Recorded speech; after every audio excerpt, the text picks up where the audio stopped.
तो hair transplant में सबसे कॉमन मिथ क्या लगी आपको जब से आपने स्टार्ट किया अभी तक? देखिए, हेयर ट्रांसप्लांट न्यूअर सर्जरी है, समझिए ऐसे थोड़ा अनकॉमन सा है। तो पेशेंट्स को मतलब हेयर ट्रांसप्लांट के पहले किन किन इंपॉर्टेंट बातों का ध्यान रखना पड़ता है? देखिए, सबसे पहले तो उनको ये समझना ज़रूरी होता है वो कैंडिडेट है कि नहीं हेयर ट्रांसप्लांट के। दूसरा, रिसर्च पे थोड़ा फोकस चाहिए उनका। कोई ऐसा भी है क्या, कोई एज ग्रुप के लोग सूटेबल होते हैं हेयर ट्रांसप्लांट के लिए? एक एज ग्रुप हम जो फॉलो करते हैं वो 25 अबव और 50 के बिलो। और इनफैक्ट मेरा जो पर्सनल एक्सपीरियंस है 35 से 45 बेस्ट एज ग्रुप होता है ट्रांसप्लांट के। तो अच्छा डॉक्टर हो गया, सब कुछ अच्छा हो गया, पर रियलिस्टिक चीजें लेने के लिए एक पेशेंट को क्या क्या फॉलो करना पड़ेगा पूरे साल भर? बेसिकली कोई भी आप सर्जरी करेंगे तो प्रॉपर इंस्ट्रक्शंस आपको जो मिलते हैं वो फॉलो करने होते हैं। कोई भी ऑयल बना है जो गंजेपन को दूर कर सके? ऑयल तो नहीं, लेकिन मेडिकेशंस हैं। बहुत लोग प्रमोट करते हैं, ऑयल को भी प्रमोट करते हैं, ये लगाओगे तो बाल आ जाएंगे। देखिए, ऑयल यूजुअली स्कैम होता है, ये ज़्यादातर काम नहीं करते। साइड डॉक्टर से भी कराए तो भी कोई साइड इफेक्ट होता है हेयर ट्रांसप्लांट के अंदर? एज सच हेयर ट्रांसप्लांट का कोई साइड इफेक्ट नहीं है। हाँ, एक बार ट्रांसप्लांट करा लिया तो पूरी जिंदगी भर सेट है क्या? मतलब अक्षय खन्ना का क्या हेयर ट्रांसप्लांट है? अक्षय खन्ना का डोनर एरिया बहुत खराब है तो उनका हेयर और बहुत ट्रांसप्लांट बहुत आप देखेंगे तो बहुत अर्ली एज में उसको स्टार्ट हो गया था हेयर लॉस।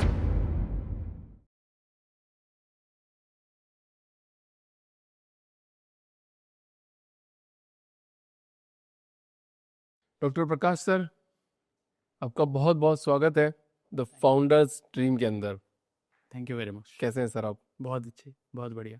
सर आप एक टर्मेट भी है और हेयर ट्रांसप्लांट में भी काम करते हैं, पर आज इस टॉपिक में अपन हेयर ट्रांसप्लांट में थोड़ी ज़्यादा बात करते हैं जी। क्योंकि ज़्यादा इशू हो रहा है लोगों को और बहुत सारे सेलिब्रिटीज़ भी है। एक वो आजकल मीम वायरल हो रहा है ना, वो धुरंधर का, कि पहले अक्षय खन्ना कैसे थे और आफ्टर हेयर ट्रांसप्लांट उनका हाँ कैसा कॉन्फिडेंस बूस्टअप हो गया। जी, बिल्कुल। सो डॉक्टर प्रकाश सर, पहले तो बताइए कि आप हेयर ट्रांसप्लांट की फील्ड में आए कैसे? मतलब आपकी फादर वादर भी सब डॉक्टर थे, डॉक्टरी के अंदर थे, फिर आप आए, देन कैसे? नहीं नहीं, मैं अपने फैमिली में तो पहला डॉक्टर हूँ। First doctor? जी। वाह। सो बेसिकली मैं एक डर्मेटोलॉजिस्ट हूँ और मैंने अपनी पढ़ाई एम्स में की है, एम्स न्यू दिल्ली से। जब आप एम्स में रहते तो क्या है, आपको वैरायटी ऑफ पेशेंट्स देखने को मिलता है और वहाँ का जो हमारा ब्रांच है, डर्मेटोलॉजी ब्रांच है, वो काफ़ी वास्ट है। मतलब उसमें बहुत सारे सब स्पेशलिटीज़ भी सिखाए जाते हैं। करेक्ट। सो उस समय मेरे को डर्मेटो सर्जरी में काफ़ी इंटरेस्ट आया, क्योंकि एक तो देखिए, एक दवाई दे सकते हैं आप, मेडिकेशंस दे सकते हैं, पेशेंट को उससे ठीक कर सकते हैं, और एक अगर आप सर्जिकल टूल भी आपको आता है करने, किसी तरीके से सर्जरी करके चीज़ों को ठीक कर सकते हैं, तो आपको एक एक्स्ट्रा एडवांटेज रहता है। तो डर्मेटोलॉजी आपको ये एक बेनिफिट देता है बेसिकली। ये ब्रांच में एक बेनिफिट है कि आपको मेडिकेशनल नॉलेज भी है और थोड़ा डर्मेटो सर्जरी जो नया एक सब स्पेशलिटी आ गया उसका भी नॉलेज है। Correct sir. और उसमें हेयर ट्रांसप्लांट काफ़ी काफ़ी एडवांस हो गया अभी पिछले कुछ सालों में इंडिया में। अब जब हम अपने सीनियर से मिलते थे, अपने सीनियर से बात करते थे और उनको देखते थे हेयर लॉस के पेशेंट्स को ट्रीट करते हुए, हेयर ट्रांसप्लांट्स वगैरह करते हुए, और पेशेंट का जो कॉन्फिडेंस बूस्ट होता था उसके बाद, और वो जो उसके लाइफ में चेंज आता था, उसको देख के काफ़ी अच्छा लगता था। तो मेरे को लगता था ये एक काम है जो हम लोग को करना चाहिए, सीखना चाहिए। देन हेयर ट्रांसप्लांट में मैं आया। तो हेयर ट्रांसप्लांट में सबसे कॉमन मिथ क्या लगी आपको जब से आपने स्टार्ट किया अभी तक? देखिए, hair transplant relatively newer surgery है, समझिए ऐसे थोड़ा अनकॉमन सा है। कोई भी इनफैक्ट एस्थेटिक सर्जरी थोड़ा बाकी सर्जरीज की तुलना में कम होता है। जैसे नॉर्मली आप देखते हैं घर पे लोग, कोई फीमेल का सिजेरियन हो रहा है, कैटरेक्ट सर्जरी हो रहा है, किसी बुजुर्ग का, किसी का जॉइंट रिप्लेसमेंट हो रहा है, कभी पेट में दर्द हुआ तो अपेंडिक्स सर्जरी, बहुत सारे कॉमन सर्जरीज लोग नॉर्मल हो गया, मतलब नॉर्मल है। हो गया। हेयर ट्रांसप्लांट थोड़ा अनकॉमन है। आप ऐसे सोचेंगे तो आप याद नहीं कर पाएंगे कि फैमिली में किसी ने हेयर ट्रांसप्लांट। हाँ, सही बात। तो क्योंकि ये अनकॉमन है, तो इससे रिलेटेड लोगों के दिमाग में बहुत सारे मिथ्स बन जाते हैं, हाँ। क्योंकि पता नहीं है, बहुत कॉमनली सुनते नहीं है। तो मेन तो होता है रिस्क, साइड इफ़ेक्ट्स, ये मेजर मिथ्स जो हम लोग देखते हैं। दूसरा, दो एक्सट्रीम है समझिए। एक तो होता है कि हम लोग को डर लगता है कि ये कोई साइड इफ़ेक्ट ना कर दे, कोई रिस्क तो नहीं है। और दूसरा, एक और एक्सट्रीम देखते हैं कि लोग कहीं भी हेयर ट्रांसप्लांट करवा ले। तो वो भी एक मिथ है कि हेयर ट्रांसप्लांट क्योंकि छोटी सर्जरी कोई भी कर सकता है, तो लोग उसको कभी कभी कॉस्मेटिक प्रोसीजर जैसा समझ ले, कॉस्मेटिक जो सैलून प्रोसीजर जैसा समझ लेते हैं, जो कि बिल्कुल गलत है। एक मेडिकल प्रोसीजर है, एक सर्जरी है, अच्छा। जैसे प्रॉपर डॉक्टर को करना होता है। तो दो एक्सट्रीम्स में हम देखते हैं। एक तो बहुत लोग बहुत केयरफुल रहते हैं, बहुत सारे सवाल करते हैं कि साइड इफेक्ट तो नहीं होगा, रिस्क तो नहीं है, डेथ तो नहीं हो जाएगी। और अच्छा, ऐसे सोचते डेथ हो जाएगी? डेथ हुआ भी है हेयर ट्रांसप्लांट में, क्योंकि गलत लोगों ने कर लिया है ट्रांसप्लांट। देखिए, कोई गलत जगह कोई भी मेडिकल प्रोसीजर, आप इंजेक्शन लगवाएंगे तो कुछ भी तो होगा। भी हो जाएगा, सही बात है। तो मेन होता है कि बहुत सारे मिथ डेवलप हो गए, जैसे लोगों को लगता है इसके ब्रेन में प्रॉब्लम्स आ सकते हैं, कैंसर हो सकता है, साइकोलॉजिकल इश्यूज आ सकते हैं। तो बहुत सारे मिथ डेवलप हो गए हैं क्योंकि नॉलेज उतना नहीं है। और दूसरा एक्सट्रीम ये है कि लोग जो थोड़ा थोड़ा बहुत जान लेते हैं, उनको लगता है बहुत सिंपल है तो कोई भी कर सकता है और सर्जरी कहीं भी करवा लेते हैं, फिर उसका उनको नुकसान होता है। एक कॉस्ट को लेके भी है, लोगों को मजबूरी लगता है कि बहुत महंगा सर्जरी है। तो आम आदमी कितने रुपए लगते हैं लगभग, मतलब कि नॉर्मल मतलब तो एवरेज इतने लग जाएंगे? एवरेज तो देखिए कुछ ऐसा बोला नहीं जा सकता कि ये एवरेज प्राइस है। हाँ, ये था कि कुछ साल पहले तक बहुत कॉस्टली था, ये तो डेफिनेटली है क्योंकि अवेलेबिलिटी कम थी सर्जरी की, बट अब काफ़ी अफोर्डेबल हो गया इंडिया में। सो एक एवरेज सर्जरी मान लीजिए एक 1.5-2 लाख रुपए से स्टार्ट होके, एक क्वालिटी सर्जरी की मैं बात कर रहा हूँ जिसमें एक अच्छी सर्जरी होगी, 1.5-2 लाख रुपए से स्टार्ट होके ये 7-8 लाख रुपए तक जा सकती है, depending on your doctor experience and उनका जो स्किल है उस पर। अच्छा, उस पर डिपेंड करेगा। तो पेशेंट्स को मतलब हेयर ट्रांसप्लांट के पहले किन किन इंपॉर्टेंट बातों का ध्यान रखना पड़ता है? देखिए सबसे पहले तो उनको ये समझना ज़रूरी होता है वो कैंडिडेट है कि नहीं है ट्रांसप्लांट के खुद, वो उनके लिए ट्रांसप्लांट सही है कि नहीं। दूसरा, थोड़ा उनको ध्यान रखना पड़ता है कि रिसर्च पे थोड़ा फोकस चाहिए उनका, कि जब वो हेयर ट्रांसप्लांट ऑप्ट करने के बारे में सोच रहे हैं, एक तो आपने समझ लिया किसी से, डॉक्टर से जाके, डर्मेटोलॉजी से, प्लास्टिक सर्जन से जाके कि ठीक है मैं हेयर ट्रांसप्लांट के कैंडिडेट हूँ। अब दूसरा ये होता है कि जो भी हेयर ट्रांसप्लांट मैं करवाने वाला हूँ उसका एक तो रियलिस्टिक एक्सपेक्टेशन, रिजल्ट सही आने वाला है कि नहीं, और जो भी करने वाला है वो बेस्ट है उस समय उसके लिए, है ना, प्रोवाइडेड पूरा सिनेरियो देखे कि वो सही जगह है उसके लिए जहाँ पर वो हेयर ट्रांसप्लांट करवाना है। तो एक तो कैंडिडेचर पेशेंट को पता होना चाहिए कि वो एक कैंडिडेट है। दूसरा, थोड़ा रिसर्च करना है कहाँ करना है उनको, ठीक है, जहाँ भी करे डॉक्टर से ही करना है और अच्छे सेंटर्स पे ही करना है हेयर ट्रांसप्लांट, और एक रियलिस्टिक एक्सपेक्टेशन लेके चलना। ये 3 चीज़ बहुत ज़रूरी है क्योंकि हेयर ट्रांसप्लांट कोई मैजिक नहीं नहीं है ना। जो आपके हेयर्स जैसे हैं उस तरीके के रिजल्ट आएंगे, आपका बॉल्डनेस का ग्रेड क्या है उस तरीके से रिजल्ट आएंगे, तो आउटकम वही आएगा जो हमारे पास, मतलब एक दूसरे वर्ड्स में मैं बोलूँ तो देखिए बॉल्डनेस कितना है और आपके पास जो डोनर एरिया बोलते हैं हम इनको, जहाँ से हेयर्स हम निकालते हैं, वो कितना बचा है, आप उसको कवर कर सकते हैं कि नहीं, पूरा कवर कर सकते हैं कि नहीं। तो ये सारी चीज़ों पे डिपेंड करता है आउटकम फाइनल। ये सारी चीज़ें पता होनी चाहिए पेशेंट को। कितना टाइम लग जाता है सर इसमें, सर्जरी में? मतलब कितना समय लग जाएगा? 8 दिन, 10 दिन, 1 महीना? ट्रांसप्लांट का रिजल्ट पूछ रहे हैं कि सर्जरी की? सर्जरी करने में मतलब पूरा प्रोसीजर? प्रोसीजर डिपेंड करता है। अब थोड़ा बेसिक में बता देता हूँ हेयर ट्रांसप्लांट होता कैसे है, फिर आपको एक टाइमलाइन बताता हूँ कि हेयर ट्रांसप्लांट में बेसिकली हम यहाँ से हेयर लेते हैं, पीछे से, ये पीछे वाले जो बाल हैं वो परमानेंट रहते हैं, ठीक है। इसके पीछे साइंस है, डोनर डोमिनेंस बोलते हैं उस प्रिंसिपल को जिसको हम फॉलो करते हैं ट्रांसप्लांट। ये हेयर आइडियली परमानेंट रहते हैं, ठीक है। और हेयर ट्रांसप्लांट का मतलब ये है कि जहाँ पर बॉल्डनेस है आपको वहाँ इन हेयर को लगा दो, ठीक है, तो वहाँ पर भी परमानेंट ही रहेंगे। डोनर डोमिनेंस का मतलब ये हुआ कि अपना कैरेक्टर मेंटेन करके रखता है नए जगह पे भी वो, ठीक है। तो हेयर ट्रांसप्लांट में ग्राफ्ट के नंबर होते हैं, हम जो हेयर के यूनिट्स होते हैं उनको ग्राफ्ट बोलते हैं। अब कितने ग्राफ्ट लगेंगे उस पर डिपेंड करता है कितना समय लगेगा सर्जरी को परफॉर्म करने के लिए।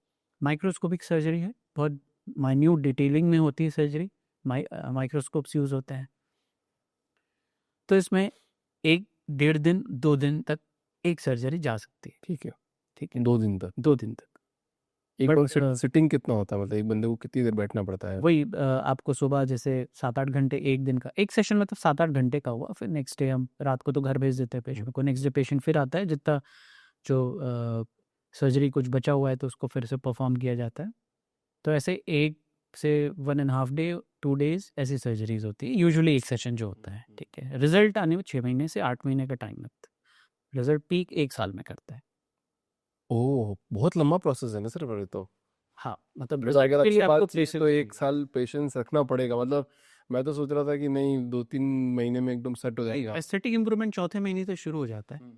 मतलब 1 साल, patient मतलब को- मान के चले 1 साल अच्छा खासा रखोगे तो अच्छा रहेगा। जी जी, 1 साल में मतलब जो उसका मैक्सिमम रिजल्ट आने वाला था वो आ चुका हो।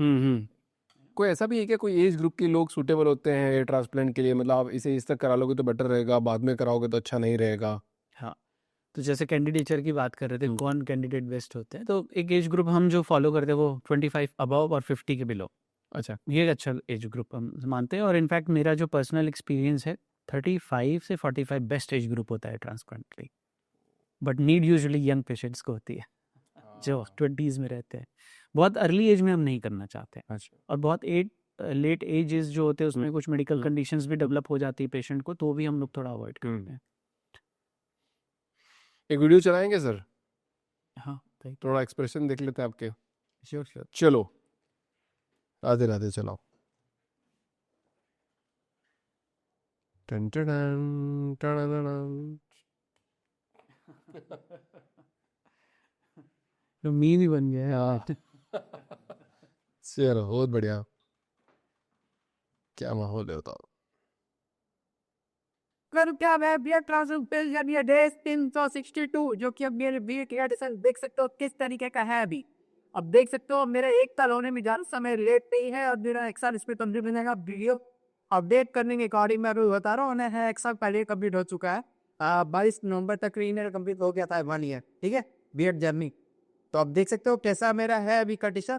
और पीछे का बिल्कुल ये तुदर्दी का नाम ले लिया है, जो पैची का पैची है। बताओ कैसे ठीक होगा आप लोग बताओ किस तरीके से मैं आपकी बियर्ड को ठीक करूं। और ये अलग है बेच साहब, पीछे अलग टेंशन आ गया। आप कदाई उसके बाद कैसे हो गए नल्ला जैसा ट्रांसफर किया है, कुछ अकल नहीं है, कुछ दिमाग नहीं। और मैं रूम में ही रहता हूँ, पीछे से मैं बाहर ही भी जाता हूँ, कई बार से मैं बाहर नकली है कि असली है ये? असली है। अच्छा पे भी मैं ऐसे वीडियो बना रहा हूँ। आप देख सकते हो, प्लीज हेल्प मी, टेंशन ना अपनी बियर्ड को ठीक करो किस तरीके से। सपोर्ट नहीं लव यू बाय, मिलते हैं नेक्स्ट वीडियो में। थैंक्स। नहीं नकली लग रहा है मेरे को ये, है नकली तो नहीं है सर ये? नहीं असली। आपने देखा है वीडियो ये? हाँ है। ये पेशेंट तो काफ़ी वैसे भी वायरल हो गया है। तो मतलब कॉम्प्लिकेटेड केस ज़्यादा आते हैं, नॉर्मल केस ज़्यादा आते हैं, मतलब ये ऐसा केस क्यों हो गया ये? देखिए ये जहाँ जिस क्लिनिक ने इसको किया है, एक तो वो क्लिनिक में डॉक्टर्स थोड़ी होते हैं, वो सब 10th पास लड़के हैं, कोई मेडिकल डिग्री है नहीं उनके पास, है ना। देखिए हेयर ट्रांसप्लांट वही जैसे मैं आपको बता रहा था कि जो पेशेंट को रिसर्च करना है, हेयर ट्रांसप्लांट क्योंकि थोड़ा न्यू सर्जरी है, नॉलेज अभी लोगों में कम है, तो थोड़ा आपको बातें करनी है डॉक्टर्स से मिल के। जब भी आपसे कोई भी सर्जरी इनफैक्ट जब हम करने जाते हैं तो ऐसे ही थोड़ी होता है कि हम किसी से भी करवा लें, सही बात है ना। भाई आपको मैं बोलूँ कि भाई आप सपोज आप सब ऐसा हो ना, लेकिन कभी आपको पेट पे दर्द हो तो नीचे जाके किसी सैलून में थोड़ी लेट जाएंगे, डॉक्टर के पास जाएंगे या फिर किसी हॉस्पिटल में जाएंगे आप। तो हेयर ट्रांसप्लांट एक सर्जरी है, सही बात। उसको एक हेयर ट्रांसप्लांट सर्जन को, जो कि या डर्मेटोलॉजिस्ट हो या प्लास्टिक सर्जन हो, उन्हीं को ही करना होता है, सही है। और प्रॉपर गाइडलाइंस है इंडिया में। अब इसने क्या है कि ऐसे क्लिनिक में करवा लिया जो आप समझिए उसको बूचड़ खाना समझ लीजिए, ठीक है, कि बस कर देते हैं कुछ भी, यहाँ से बाल उठाया वहाँ लगा, अब यहाँ से इसका बाल पूरा ही निकाल दिया, कोई कुछ फॉलो नहीं किया, कुछ प्रोटोकॉल आएगा तब तो फॉलो करेगा, उसको पता ही नहीं करना क्या है। पंचर बनाने वाला काम है बेसिकली, कि बस बता दिया यहाँ इसको टिकाना है तो लगा दिया। तो हेयर ट्रांसप्लांट इन्होंने जहाँ करवाया है वो पहली बात तो एक प्रॉपर क्लिनिक नहीं है, ठीक है, वो बस नाम का क्लिनिक है, डॉक्टर्स नहीं है, कोई साइंस फॉलो नहीं होता, कोई सर्जिकल स्किल कोई प्रोटोकॉल कुछ नहीं होगा वहाँ पर, तो रिजल्ट ऐसे ही आते हैं फिर। तो इस तरीके के बहुत रिजल्ट है, इस तरीके के बहुत लोग हैं, ये तो फेमस हो गया है इंटरनेट पे इसलिए लोग जानते हैं उसको, ऐसे बहुत सारे लोग हैं, बहुत लोग हैं। रेगुलर तो उसकी दाढ़ी कैसी हो गई थी? तो कोई एंगल डायरेक्शन कुछ भी फॉलो नहीं हुआ। दूसरा ये खैर व्यूज के लिए इसका भी थोड़ा ऐसा है कि ऐसा रखता है, वो थोड़ा सेट करके रखेगा तो फिर भी थोड़ा ठीक दिखेगा। अच्छा बट हाँ, अब बियर्ड ट्रांसप्लांट का भी एक तरीका होता है करने का, वो फॉलो नहीं किया गया है तो रिजल्ट खराब आया है। ठीक है, तो मतलब अच्छा रियलिस्टिक लेने के लिए, चलो डॉक्टर से अपन डॉक्टर अच्छा डॉक्टर हो गया, सब कुछ अच्छा हो गया, पर रियलिस्टिक चीज़ें लेने के लिए एक पेशेंट को क्या क्या फॉलो करना पड़ेगा पूरे साल भर? देखिए बेसिकली कोई भी आप सर्जरी करेंगे तो प्रॉपर इंस्ट्रक्शंस आपको जो मिलते हैं वो फॉलो करने होते हैं, ठीक है। आपने रिसर्च कर लिया, ठीक जगह पे हेयर ट्रांसप्लांट करवा लिया, तो पोस्ट सर्जिकल इंस्ट्रक्शंस जो होते हैं करेक्ट। उसको आपको फॉलो करना होता है। कई बार देखिए क्या पेशेंट को ये भी लगता है कि हेयर ट्रांसप्लांट करवा लिया तो अब कुछ नहीं करना है, ठीक है। ठीक है, लेकिन उसको भी केयर की ज़रूरत है। दूसरा, हेयर ट्रांसप्लांट जब हम कर रहे होते हैं तो ज़रूरी नहीं कि आपका कोई हर पेशेंट वही हो जिसका यहाँ से यहाँ तक बाल गया हुआ है, किसी के सामने हेयर लाइन गई हुई है, सिर्फ इतने में करना है, बाकी के बाल बचे हुए हैं, किसी का आधा हिस्सा गया हुआ है, इतने में करना है, बाकी के बाल बचे हुए हैं। तो ओवरऑल रिजल्ट मेंटेन करने के लिए साथ में दूसरे जो मेडिकेशंस होते हैं, साथ में ट्रीटमेंट्स होते हैं वो साथ में फॉलो करना ज़रूरी रहता है। तो एक तो केयर जो हम बताएं कि जो 7-8 दिन 10 दिन 15 दिन का केयर होता है वो अच्छे से फॉलो करिए। कुछ मेडिकेशन ज़रूरी होते हैं लेने, वो फॉलो करिए ताकि वो एग्जिस्टिंग हेयर भी मेंटेन रहे, ट्रांसप्लांटेड हेयर भी मेंटेन रहे, ओवरऑल लॉन्ग टर्म के लिए रिजल्ट रहे। ठीक है। तो कौन से लेटेस्ट टेक्नोलॉजीज अभी अवेलेबल है इंडिया के अंदर? टेक्नोलॉजीज दो ही हैं, FUT और FUE। दो ही टेक्नोलॉजी, दो ही ठीक है। टेक्नोलॉजीज है, FUT एंड FUE। ठीक है। FUE ज़्यादा नया है समझिए, और over the period of time काफ़ी एडवांस हो गया है। FUE के कुछ मॉडिफिकेशंस होते हैं, DHT नाम का जो टेक्निक है वो बोलते हैं पेशेंट्स को करने के लिए, जिसमें बेसिकली उसका फुल फॉर्म होता है डायरेक्ट हेयर ट्रांसप्लांट, ठीक है। या साइमल्टेनियस हेयर ट्रांसप्लांट। ठीक है, जिसमें ग्राफ्ट को बॉडी से कम बाहर रखा जाता है, साथ साथ लगा दिया जाता है। ठीक है, तो उसमें ग्राफ्ट सर्वाइवल ज़्यादा अच्छा होता है, रिजल्ट ज़्यादा अच्छा होता है। बाकी एडवांसमेंट में रोबोटिक आ जाएगा कुछ सालों में, और बहुत सारे आजकल ऐसे कुछ स्टोरेज सॉल्यूशंस भी आते हैं जिसको हम यूज़ कर सकते हैं, जिसमें ग्राफ्ट आप स्टोर करते हैं कुछ देर के लिए, तो ग्राफ्ट सर्वाइवल बढ़ जाता है। तो इवेंचुअली ये सारे कुछ एडवांसमेंट है जो FUE में आए हैं। FUT पुराने समय से चला आ रहा है, बट इन्फीरियर नहीं है, बहुत अच्छा टेक्निक है। FUE ज़्यादा कंफर्टेबल रहता है पेशेंट्स के लिए, तो उस सेंस में बेटर है। रिजल्ट वाइज आज से 20 साल पहले एक FUT का रिजल्ट FUE से ज़्यादा बेहतर होता था, बट आज के टाइम पे FUE FUT में रिजल्ट वाइज कोई डिफरेंस नहीं। इनफैक्ट कई केसेस में FUE बेटर होता है, कुछ केसेस में FUT अभी भी लोग करते हैं, कुछ केसेस में FUE हमेशा बेटर होता है। कोई ऐसा ऑयल है सर, मतलब कोई भी ऑयल बना है जो गंजेपन को दूर कर सके? ऑयल तो नहीं, लेकिन मेडिकेशंस हैं। और ऑयल कोई भी नहीं है, बहुत लोग प्रमोट करते हैं, ऑयल को भी प्रमोट करते हैं, ये लगाओगे तो बाल आ जाएंगे। देखिए, ऑयल यूजुअली स्कैम होता है। ठीक है, ठीक। ऑयल बेसिकली आपका एब्जॉर्ब ही नहीं होता स्कैल्प के अंदर। ठीक है, तो वो काम कैसे करेगा, है ना? आपको एक्टिव बायो एक्टिव या मेडिकल इंग्रेडिएंट्स मेडिसिन कुछ चाहिए होगा, तभी आप एब्जॉर्ब करवा सकते हो कोई भी चीज़ को स्कैल्प के अंदर, तभी तो रूट्स पे जाएगा, तभी वो काम करेगा। अब ये हेयर स्प्रे लगाना कंपलसरी है क्या शाइनिंग के लिए? नहीं, ये हेयर स्प्रे तो देखिए, कॉस्मेटिक अलग चीज़ हो गया, मेडिसिन अलग चीज़ हो गया। आपको अगर बालों को थोड़ा शाइनी रखना है तो आप सीरम्स लगा सकते हैं ऊपर। रोजमेरी वाटर क्या होता है सर ये? रोज़मेरी वाटर एक नया आजकल आया है, समझिए एक तरीके का नया इंग्रेडिएंट है ना? जैसे रोज़ हम ज़्यादा हैं, नया इजाद नहीं है तो पहले से, लेकिन लोग नए नए यूसेज ढूंढ लेते हैं। थोड़ा बहुत हेल्प दे सकता है आपके हेयर्स को, थोड़ा बहुत हेयर फॉल में इंप्रूवमेंट कर सकता है, बट हेयर लॉस को आपको ठीक नहीं कर सकता। हेयर फॉल में इम्प्रूवमेंट कर सकता है? हेयर फॉल में थोड़ा इंप्रूवमेंट है, हेयर फॉल में आ जाता है इंप्रूवमेंट। ठीक है, हेयर फॉल तो आप थोड़ा मसाज भी करोगे तो भी इंप्रूव हो जाता है because of blood circulation. But ज़्यादातर ये सीरम्स ऑयल्स ही आते हैं, स्कैम ही होते हैं, ये ज़्यादातर काम नहीं करते। ठीक है, काम तभी करेगा कि कोई आपका मेडिकेशन अंदर जाए, स्कैल्प में रूट्स तक जाए, और रूट्स को या तो एक्टिवेट करे या कुछ न्यूट्रिशन पहुंचाए, तभी वो काम करेगा, या ग्रोथ, हमारे जो हेयर ग्रोथ के पाथवेज होते हैं उसको इम्प्रूव करे। आजकल लोग ये टर्की क्लिनिक्स भी जा रहे हैं, टर्की में चले जाते हैं, क्यों ऐसा? इंडिया में डॉक्टर्स इंडिया से टर्की नहीं जाते लोग यूजुअली। देखिए, टर्की जो है वो वेस्टर्न कंट्रीज में फेमस है, उसका दो रीज़न है। एक तो वो वेस्ट अपने यूरोप और US से पास में, ठीक है। दूसरा ये कॉस्ट बहुत कम है वहाँ पर कंपेयर टू वेस्टर्न कंट्रीज। ठीक है, तो टर्की इसलिए फेमस हुआ बेसिकली क्योंकि वहाँ कॉस्ट कम है, और it is in close proximity with these two continents, European continent और US का। ठीक है, वहाँ कॉस्ट बहुत ज़्यादा है, तो पेशेंट वहाँ फ्लाई कर जाता है। अब टर्की, अब क्या होता है, कई बार चीज़ें फेमस भी हो जाती करते करते, है ना? वहाँ पर हेयर ट्रांसप्लांट कुछ अच्छे डॉक्टर्स भी हैं, बहुत अच्छे क्लिनिक्स भी हैं जिनके कई टूल्स भी डेवलप किए उन्होंने, टेक्निक्स भी डेवलप की, धीरे धीरे उनका नाम हुआ। बट अभी आज के टाइम पे टर्की में ब्लैक मार्केट है पूरा हेयर ट्रांसप्लांट का। वहाँ कोई 95% क्लिनिक जो होते हैं वो टेक्नीशियन बेस्ड है, उसमें कोई डॉक्टर नहीं होगा, वो टेक्नीशियन करेगा। टेक्नीशियन करेगा। वहाँ पर वॉल्यूम में काम हो रहा है। ठीक है, वहाँ पर एक ऐसे आप देखेंगे एक रूम ले लिया है और वहाँ पर 100 बेड लगा दिए हैं, और हर जगह पे एक टेक्नीशियन बैठा हुआ है हेयर ट्रांसप्लांट करते।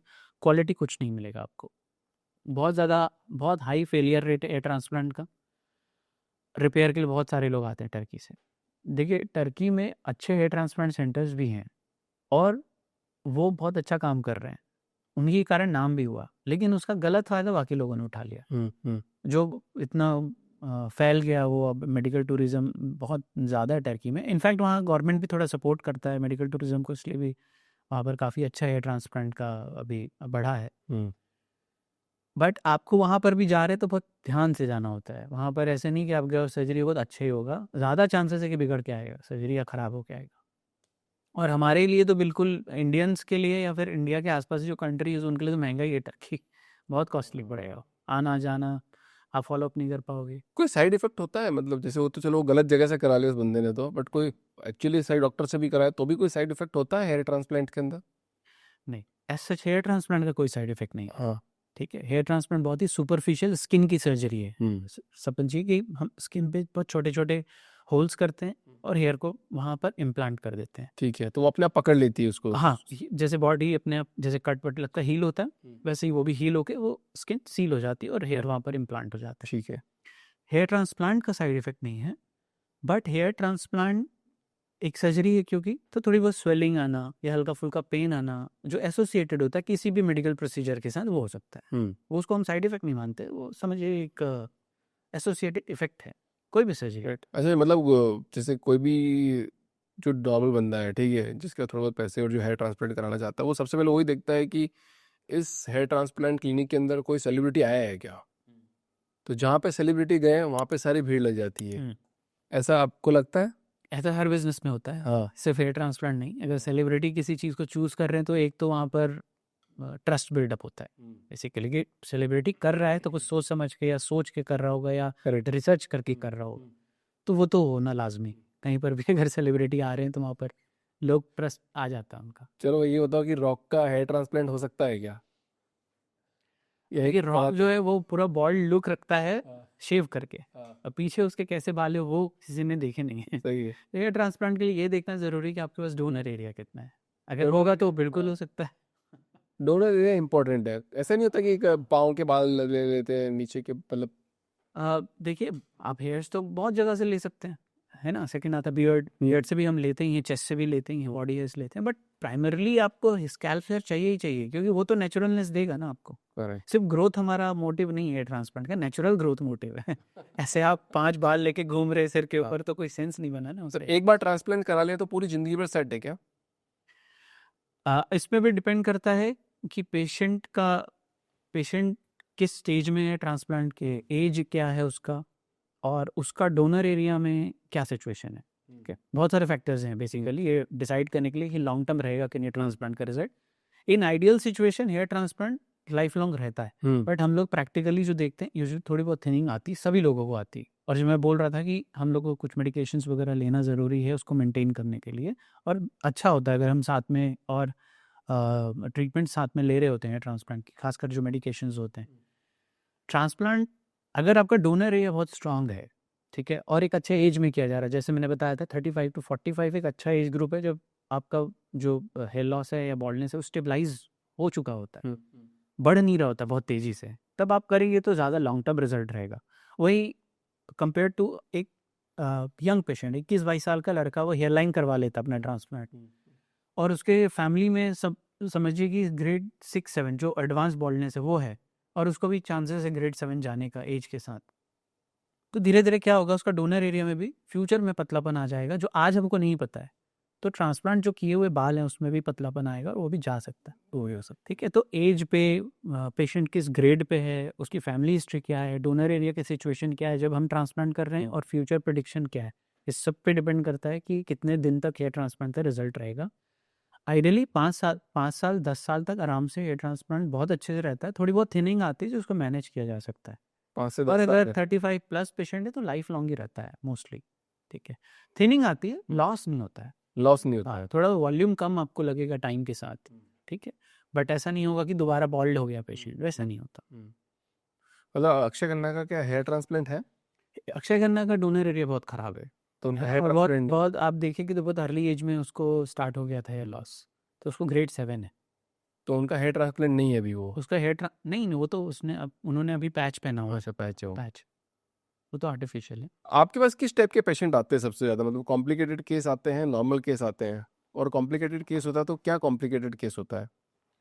देखिए दोनों तरीके के केसेस आते हैं, फ्रेश केस तो आते ही हैं, बट जो नंबर है रिपेयर केसेस का, कॉम्प्लिकेटेड केसेस मतलब रिपेयर के लिए आते हैं जो हमारे रिपेयर क्या होता है? रिपेयर मीन्स जो पहले हेयर ट्रांसप्लांट एक हो चुका है कहीं से ओ, और वो रिजल्ट से खुश नहीं, कितने साल बाद? या तो अननेचुरल रिजल्ट है उसका, तुरंत हो सकता है, 6 महीने में हो सकता है, उसको पसंद नहीं आ रहा रिजल्ट 1 साल में, बट हम लोग 1 साल 1.5 साल तो वेट करते हैं किसी के रिजल्ट को देखने के लिए। तो रिपेयर केसेस आजकल काफ़ी बढ़ रहे हैं। जैसे हमारे प्रैक्टिस में ऑलमोस्ट 20-25% पेशेंट रिपेयर के होते हैं।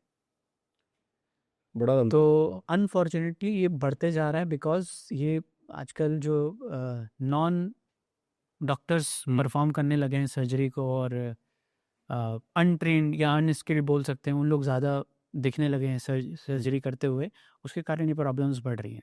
तो गांव में ज़्यादा से ज़्यादा हो रहा है, फिर वो आपके पास पेशेंट आते होंगे। गाँव, शहरों में भी हो रहा है। शहर शहर में ही लोग कर रहे हैं ऐसा। शहर में कर रहे हैं लोग ऐसा, और खासकर मेट्रो सिटीज़ में।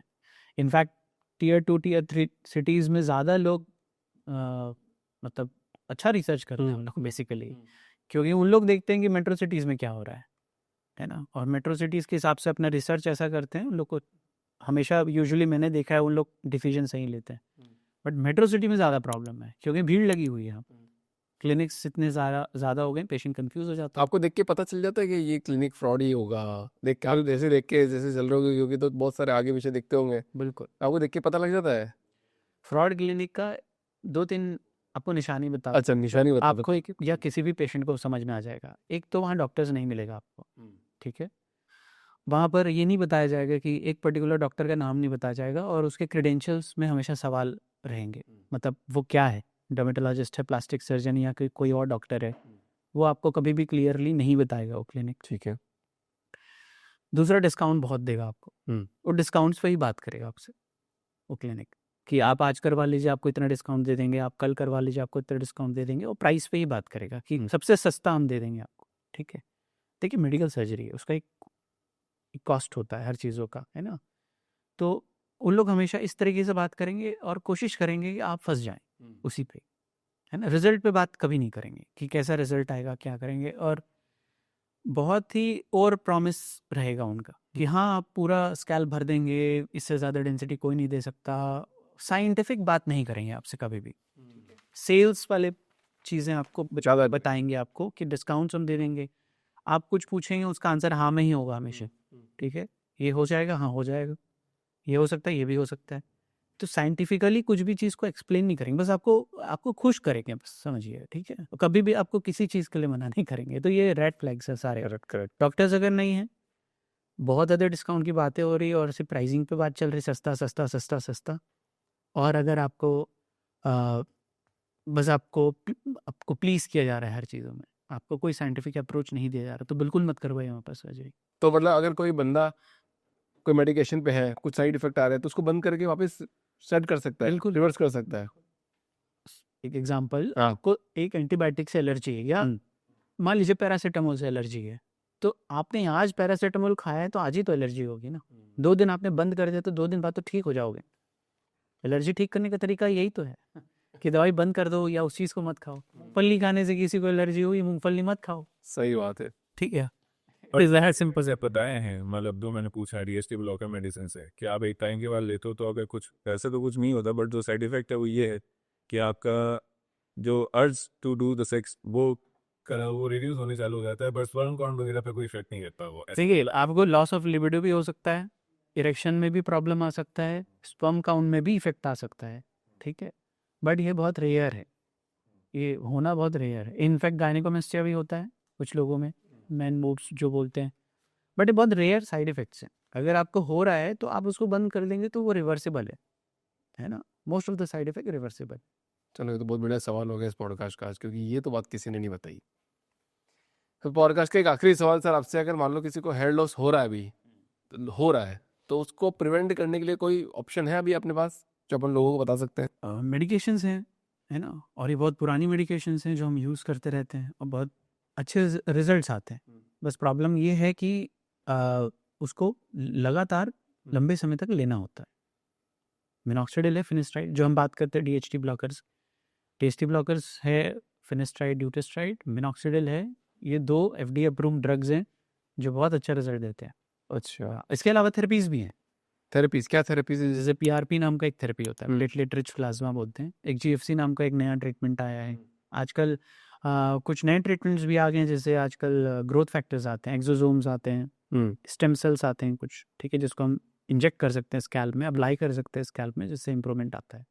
बहुत ठीक है, बहुत शानदार काम कर रहे हैं सर आप, थैंक यू। और ऐसे ही करते रहिए। आई थिंक बहुत लोगों का कॉन्फिडेंस बिल्डअप हो जाता है इससे। जैसे अभी मेरा जो कलीग है वो, बिल्कुल तो वो भी बोल रहा था यार सर ऐसा कॉन्फिडेंस थोड़ा लूज रहता है। मैंने कहा कोई बात नहीं, कॉन्फिडेंस मोटिवेट, बोला कि नहीं सर फिर भी रहता है। मैं कहा, ठीक है करा लेना बाद में। तो बोला कि अपने आप मोटिवेट हो जाऊंगा मैं अगर ये काम हो गया तो। नहीं होता है।